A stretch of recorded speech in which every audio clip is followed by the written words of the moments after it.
Bonjour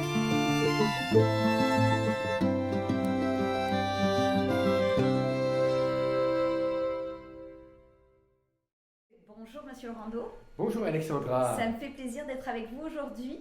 Pareillement, moi aussi, Écoutez, je suis très honoré. Moi je viens d'arriver, je viens de vous rencontrer à l'extérieur parce qu'aujourd'hui on est dans un lieu qui est différent. C'est le musée ferroviaire de Saint-Constant. J'ai 2-3 questions à vous poser évidemment, c'est pour ça que je suis là aujourd'hui. Écoutez, j'ai été vraiment enthousiasmée de faire d'abord le tour de l'entrepôt avec vous pour voir tous ces véhicules, puis vous les appelez les véhicules, c'est ça? Ah oui, absolument, parce que c'est un assortiment de différents véhicules. On est ici, on sort de notre zone de confort, habituellement on fait ça par Zoom.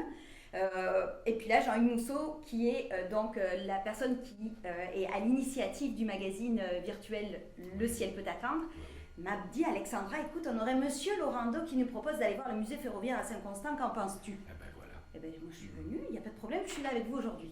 Donc merci beaucoup. Pour commencer, je suis allée faire un petit peu, j'ai mes petites notes quand même, je suis allée faire quelques recherches sur l'histoire du tramway. Mais là, je suis avec vous pour une chose bien précise, c'est qu'on va parler des tramways funéraires. Voilà. Puisque dans le thème de notre magazine Le Ciel peut attendre, c'est vraiment ça qui nous intéresse. Puis j'ai cru comprendre en tout cas que vous aviez de belles connaissances sur le sujet. Bien, écoutez, effectivement, il faut se remettre dans le contexte. Nous sommes au milieu des années 1900, 1915, 1916, et à ce moment-là, les cimetières étaient distribués tout près du centre-ville de Montréal, autour du centre-ville de Montréal. Originalement, même à la place d'Armes, il y avait un cimetière, mais il s'est rapidement rempli. Alors, il fallait trouver d'autres endroits. Et à un certain moment donné, dans l'est de la ville, au coin de la rue Papineau et de la rue La Fontaine, au pied du pont Jacques-Cartier, il y avait un cimetière qui était un cimetière protestant, de confession protestante. Et lorsqu'il a été rempli, la compagnie qui faisait la gestion du cimetière a acheté un terrain à la Pointe-aux-Trembles, donc complètement dans l'est de Montréal. Complètement dans l'est de Montréal.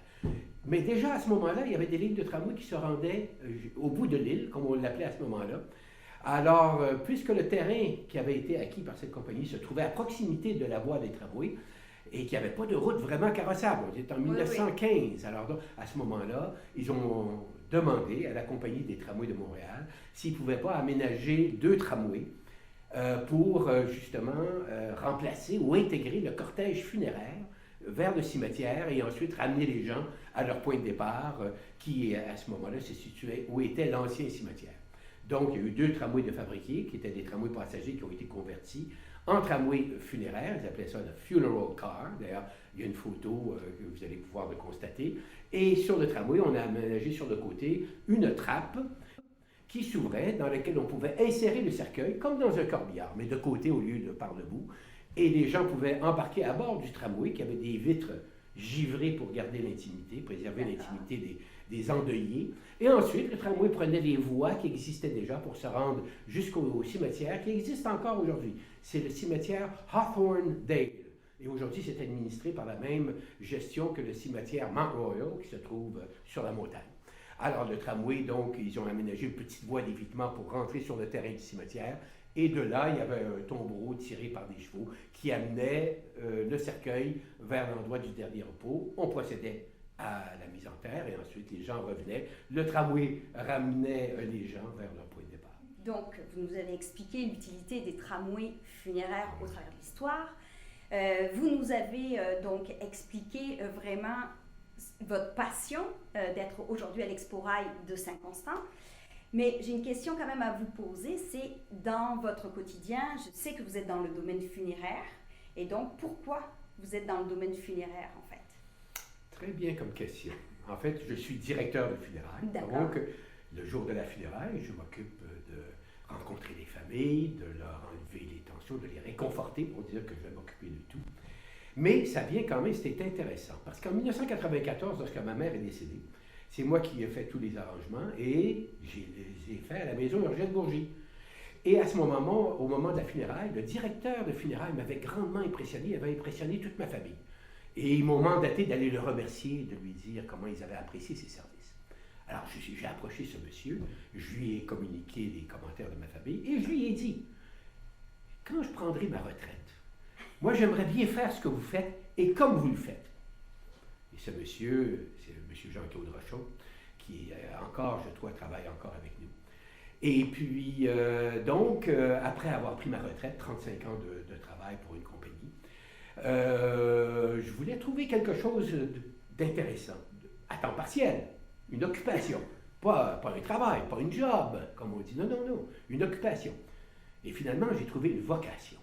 C'est ça. Quand je suis rentré dans le domaine funéraire, grâce à un des membres de mon conseil d'administration qui connaissait un membre de la famille Bourgie, qui savait qu'il cherchait des directeurs funéraires, j'ai été présenté, ils m'ont accepté immédiatement. Une petite question, une petite curiosité par rapport à un certain détail. Est-ce que c'était réservé, ce genre de cortège, est-ce que c'était réservé à des familles fortunées ou est-ce que... Comment ça se passait? Bon, alors premièrement, il faut penser que c'était des anglophones. Donc oui. déjà, ils étaient, c'était la classe un peu dirigeante, alors ils étaient déjà fortunés. Mais c'était vraiment pour tout le monde. Et il faut penser, en 1918, qu'est-ce qui se passe? La grippe espagnole. Alors là, il y a une quantité de décès, ça fait un peu penser à ce qui se passe aujourd'hui avec la COVID. Alors là, il fallait vraiment avoir un service, il fallait procéder aux inhumations le plus rapidement possible. Alors c'était vraiment pour tout le monde. D'accord. Est-ce que du coup, on était toujours sur la base de 2 véhicules? Deux véhicules. Ça a augmenté pendant ce temps? Non, il y a eu seulement 2 véhicules qui ont été apprêtés pour cette fonction-là. Et vous, au départ, donc si j'ai bien compris, c'était hippomobile, c'est-à-dire que c'était tiré par des chevaux? Oui, parce qu'autrefois, au tout départ, ensuite, il y a eu des voitures funéraires, là, mais à peu près peut-être en même temps ou un peu plus tard. Là, on voit des fourgons avec des ornements, là, avec des parures, même baroques presque. Là. Mais c'était surtout, à ce moment-là, c'était encore tiré par des chevaux, effectivement. Et vers quelle année à peu près ça s'est arrêté, ce genre de... 1925. 1925, alors là, les routes avaient été aménagées, donc probablement même pavées. Alors à ce moment-là, les véhicules pouvaient se rendre par eux-mêmes, donc des véhicules, des voitures qui étaient aménagées encore bien. D'accord, parfait. Monsieur Laurando, avant de terminer cette entrevue, j'aimerais vous poser une dernière question. Je sais que ça fait longtemps que vous êtes ici comme bénévole au musée ferroviaire de Saint-Constant. Effectivement. Est-ce que vous pouvez nous dire déjà depuis quand vous y êtes et pourquoi vous êtes ici? Est-ce que c'est vraiment devenu une raison d'être? Écoutez, alors donc, quand j'étais petit garçon, je demeurais dans un quartier qui s'appelait Notre-Dame-des-Grâces. Et notre maison se situait tout près d'un carrefour important de lignes de tramway. Dans les années, on parle des années, la fin des années 40, début des années 50, il y avait encore, Montréal était desservi par des tramways là, sur tout le territoire. Alors moi, je prenais mon tricycle, je montais la rue, j'allais m'installer au coin du carrefour, et là, je regardais ces tramways passer, parce que non seulement il y avait des tramways pour passagers, mais comme vous l'avez mentionné tantôt, il y avait des tramways qui servaient à l'entretien de la voie, tramway grue, vous en avez parlé, le transport de marchandises, le tramway qui s'occupait du caténaire aérien, etc. Alors, en plus des véhicules passagers, il y avait plein de véhicules. Il y avait de l'animation. Il y avait de l'animation, et ça avait son bruit, ça faisait des étincelles. Alors, pour un petit garçon de 5-6 ans, j'étais absolument captivé par ça. Et je rêvais un jour, quand je serais grand, de devenir opérateur de tramway, ce qu'on appelle un garde-moteur. Mais en 1959, ils ont enlevé tous les tramways. J'avais seulement 14 ans à ce moment-là, donc il n'était pas question que je conduise les tramways. Mais j'ai gardé ma passion pour les tramways.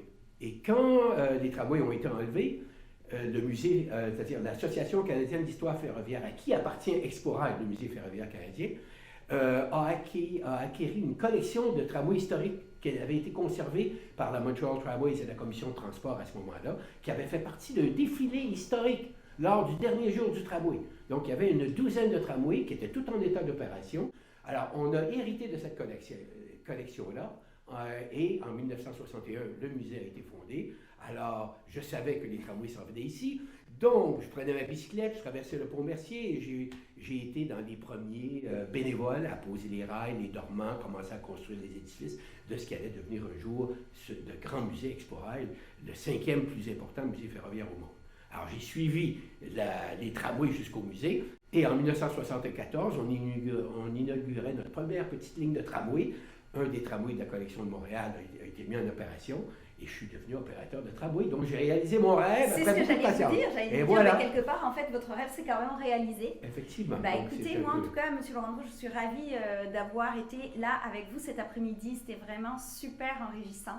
Je vous remercie de nous avoir reçus pour cette entrevue du magazine virtuel funéraire Le ciel peut attendre. Ça a été vraiment un plaisir et un honneur. Je vous remercie Merci. D'avoir pensé à moi. Merci.